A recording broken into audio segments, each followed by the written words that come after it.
Nala. She's so disrespectful.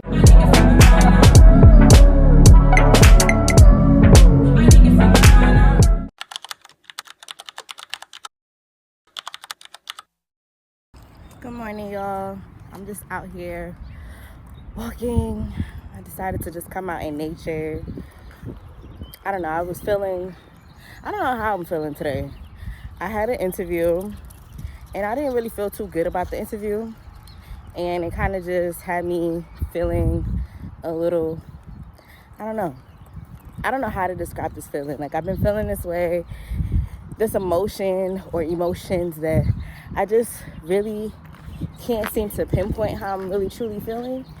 So I was just like, you know what, instead of staying inside and feeling the way how I'm feeling, let me just come out in nature and just take a walk and just, see how I feel.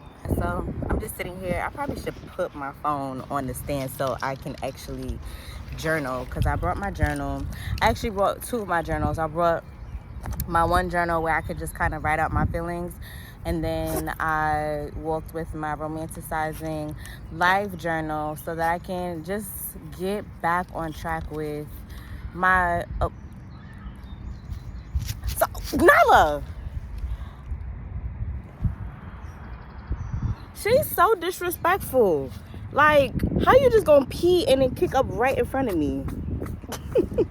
I walked with my Romanticizing life journal because I felt like I was losing the plot, like I just kind of got lost in the sauce, and I started to stray away from my original purpose, my original plot, which is to really start pouring back into myself every single day, taking the time for myself every single day, and romanticizing the moments of my life. And I feel like I haven't done that in a really long time because I just got caught up with work and other people's businesses, other people's dreams, and just other things outside of me. I feel like I lost track of my purpose. So I don't know. I don't know if that's why I've been feeling the way how I've been feeling, especially, after getting laid off and not really knowing where the next check is coming in. I don't know. As I was writing down my affirmations, I was, in a flow state. I am confident, I am loved, I am worthy, I'm enough. But then I had to really think about it, and I'm like, why do I feel this way every single time I lose a contract, right? Like, it should be the name of the game by now. I should know that just because I lost the contract or didn't work out with the client or I lost a job or I got laid off, that doesn't mean that I am not enough. That does not mean that I am not worthy. And it's really a self-reflection of, why do I align myself or tie my self-worth to my job or to the work I do or to my accolades? That should not define who I am as a person. And that is the biggest thing right now that I am trying to work on, to separate the two. And being out here in nature, you realize how balanced it is, just with the way how the leaves are moving and the birds chirping, and it's very harmonious. It just works in unison, but it all serves its own purpose. And I don't know, I feel like that's how I need to look at me in my life, right? Like, me, the person who works, should work in unison with me, the person, the woman that I am. And it looks different from who I am as a mother, right? But it shouldn't identify, or it shouldn't make me like that. I don't know what I'm trying to say. I guess what I'm trying to say is, like, me being a mom should not only be my only identity. Me being a worker, or like my career, me being an entrepreneur, or me working at a job, or my business, or my accolades, if I have a college degree, all of these things should not define me as a person, right? These are just different components of who I am, and they serve its own purpose. But me at the core, like, I should not wrap my identity around career or wrap my identity around motherhood, because It should all work in unison. It should all work to, you know, make me as a whole person, like who I am as a whole person. But if one fails, that shouldn't make me define my self-worth, or I shouldn't tie my self-worth to that. And I feel like that's what I've been doing for such a long time, is like tying my self-worth to either being a mom and how well I am as a mom, or tying my self-worth to a job or a business that I'm trying to pursue. And then when it fails, now I feel like I'm not worthy, or now I feel like I'm not good enough, or I feel all of these negative traits about myself. I'm not speaking kindly to myself, you know? And it shouldn't be. Just because there's a storm outside doesn't mean that nature is still not beautiful, you know? It's a reason why nature is going through a storm or a tornado or hurricane or whatever. There's still beauty among that chaos. And that's what I need to find. I need to find the beauty within myself amongst all of the fuck ups and the chaotic moments and the things that, you know, situations that may happen, or things that I go through. I should still be able to find the beauty in that. And I think that is the beauty in romanticizing your life. That is like the core thing of romanticizing your life, is finding the beauty in the chaos. Still being able to truly love life and finding beauty in the smallest moment, the smallest thing. And that was the purpose of why I did what I did. That was the purpose of why I said I want to be on a romanticizing life journey. And it's like, damn, I really lost the plot. I really had lost the plot, but, you know, maybe I needed to lose what I lost to kind of wheel me back into getting back on track. And it goes back to me feeling like, yo, I really feel like the universe have been shifting me in a direction, and I wasn't sure what direction. It has been pushing me for a really long time, but it's been pushing me in a direction to where I really need to bank on myself and pour into myself, because I've poured into so many people, so many things, and it has flourished for them. And it's like, why can't I do it for myself? Like, if I was to take the energy and take the time to put the energy that I put into all of these external things, people, things, jobs, I would be so much further. Even just how I feel about myself, you know? Speaking kind words to myself and being soft and giving myself grace. It's like I always used to feel like, damn, why is it that I feel like I'm always giving this person grace or that person grace, and they can't give me no grace? But it's like, girl, are you giving yourself grace? Are you really giving yourself grace? And the answer is no, I have not been giving myself grace, because I've been so hard on myself when I fail at something or something doesn't go the way that I want it to go. It's like, now I'm sitting here beating up on myself, and now I'm going down a rabbit hole. And I think that's kind of what happened with this interview, right? It's like, I didn't give myself any grace, because I'm like, damn, I feel like I fucked that up. Like, I didn't do well at the job interview, and then now I'm starting to feel bad. Now I'm starting to feel all these emotions. Now I'm starting to feel whatever I'm feeling. But it's like, why are you feeling that way for? You know? And maybe it wasn't for you. It's okay. It's okay. You don't have to feel bad. Like, you're not gonna get it all the time. Give yourself some grace. Like, it's been a minute since you have been interviewing. It's been a minute since you had to sell yourself. And even with that, and I know I feel like I'm all over the place, but hey, I'm venting, right? Even with that, it's like, just the thought of, and I feel a lot of resistance when it comes to like that. When I ask a job and I'm like, well, what's the interviewing process, you know? And they tell me, oh, you got like 2-3 rounds of interviews. Like, I don't know, like, it just triggers me with that, because it's like, why the fuck do I gotta sit here and go through 3 rounds of interviews before you can know if I'm a good candidate or not? Like, I feel so triggered by that, because when I first came out here, I had interviewed for so many jobs, and I will get to the final round and then nothing. And this was right when I got my locks, because before, anybody would tell you, I always kept a job. I always had a job. I would leave a job today and get a job tomorrow. I never had a problem getting a job. And again, I don't know if it was my hair. I don't know if it was my confidence. I don't know. It could have been a lot of factors. So I don't know if that is why it triggers me when a job would say, oh, you got to go through 2 to 3 rounds of interviews or whatever. But even that, it just triggered me. It triggered me real bad when he told me that today. And it's just like, I'm so tired of that too. Like, why do I have to sit here and sell myself? It's either you look at my resume, you talk to me, and you figure out if you think I'm a good candidate and just give me a try, or like, fuck on. Like, I don't feel like I need to sit here and sell myself. I know it's probably toxic to think that way, but also it's I feel like that too could be an indicator that I need to really just bank on myself and pursue what I need to pursue. Because if I can sit here and market for a business, if I can sit here and make a company millions of dollars, which I have done, why can't I do it for myself? And it's not the fact that I can't do it for myself. It's like, why don't I have the patience and the grace to do it for myself? Why do I expect instant gratification, instant results for myself, but then when I'm working with the client, I'm setting the expectation that instant gratification and instant results does not happen? And I know that, right? But when it comes to myself, why am I expecting that for myself?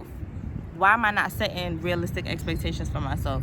I'm setting unrealistic expectations for myself and then getting upset that I don't meet those expectations. But I know better. So it's like, you know better, do better.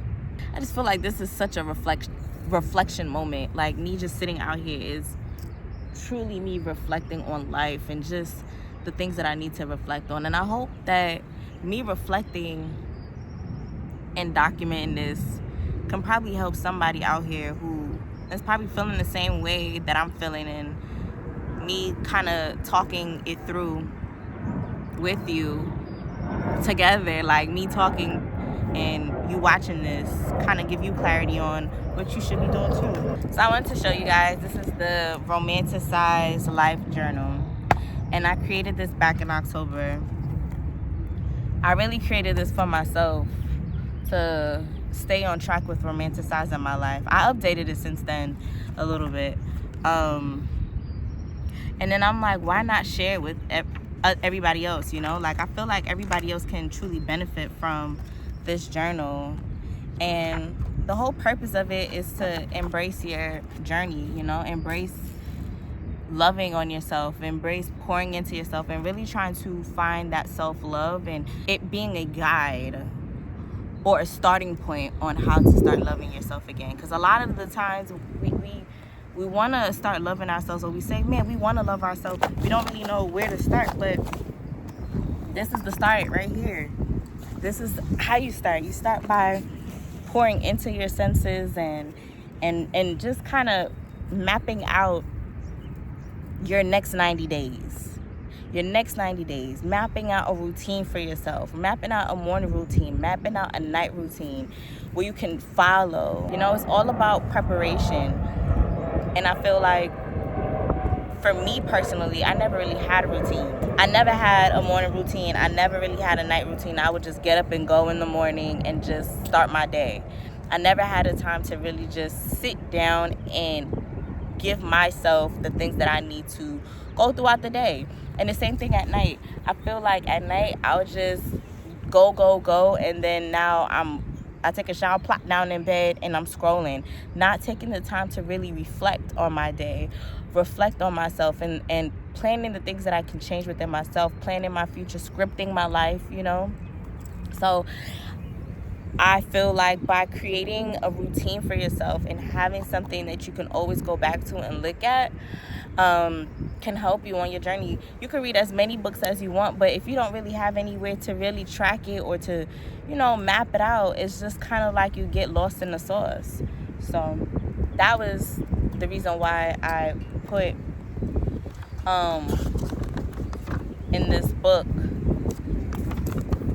my ideal morning routine and my ideal night routine, because I wanted to, you know, map out what I see for myself as far as the morning routine and the night routine that I can follow and I can build. And I feel like a habit takes, what they say, 21 days to build or 66 days to build. So it's like within 90 days it should be second nature. And then also with like my pillars and my feelings, I wanted to map out how I want to feel mentally, emotionally, physically, spiritually, because that is other ways on how you can develop your character, pour back into yourself, and really, I feel like all of that ties into self-love and self-worth, right? So if I know I want to feel a certain way mentally within the next 90 days, now I have a goal to work towards every single day because I want to strive to become that. The same thing with, by the end of the journey, you know, the routines I want to have built or the woman that I want to become within the next 90 days. Knowing the type of woman that I want to become in the next 90 days is so important to me because honestly, I feel like I don't even know what kind of woman I am right now. And it's just like, how do you expect to be in a relationship with someone if you don't even know who you are? You know, how can you expect to want something out of a relationship if you don't even know what you want out of yourself? So if I know the type of woman that I want to become within the next 90 days, I'm going to work towards becoming that woman because that's who I want to be. And that's who I want to be grounded in, rooted in, that when I do get into another relationship, that person can't sway who I am. It's either you take me as I am or you can go on to the next. And that could be any kind of relationship, whether it's a romantic relationship, friendship, hell, even family, you know. You can't sway who I am as a person because I know who I am and I'm grounded and rooted in this because this is who I worked so hard to become. And I guess this is scripting your life in a sense, you know? So that's why I made this. This is just a guide. It's a roadmap. It's a accountability partner. It's all of that in one to help you become that person that you're trying to become, to love on yourself, and to romanticize every minute, moment, and second of your life. It's about romanticizing the small things. We want to sit here and go on dates and all these things, but it's like, what are we doing on the smaller moments? Because it's really the small things that matter, right? When we in a relationship, we tell our guy all the time, oh, it's the small things, right? We want yeah, you can do the big grand dates and things like that, but what really makes us head over heels is the small things that they do for us. So it's like, if we are head over heels for the small things that they do for us, and that's what we deem as romantic, and them romanticizing the relationship, then what are we romanticizing the relationship within ourselves? Why are we not romanticizing the small things and the small moments that we give to ourselves? But I'm gonna write in my journal, I'm gonna write in my Romanticize life journal. I'm gonna fill this out, and then I don't know, I may stretch for a little bit and then head back home because I definitely feel much better. I feel I'm like in a better headspace than what I was in when I first came out here, and I think that I would be a lot, I need to change the way how I talk to.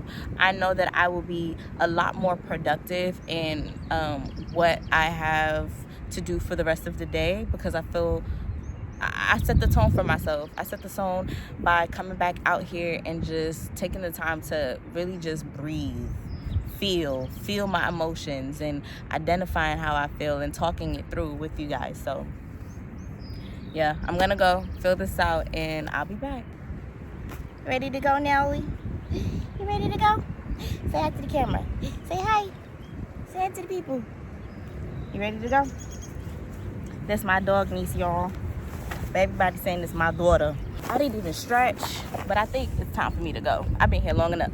It was fun talking to you guys. I know this video was all over the place. I didn't know what I really wanted to do with this video. I had no real direction, but I knew that I just wanted to get what I needed to say off my chest. And hopefully it helped somebody, because vented to y'all helped me. So thank you for listening. Come on, Nala. Okay. One thing's for sure, I am not going to allow the depressed bug to get me, and nature took that away. So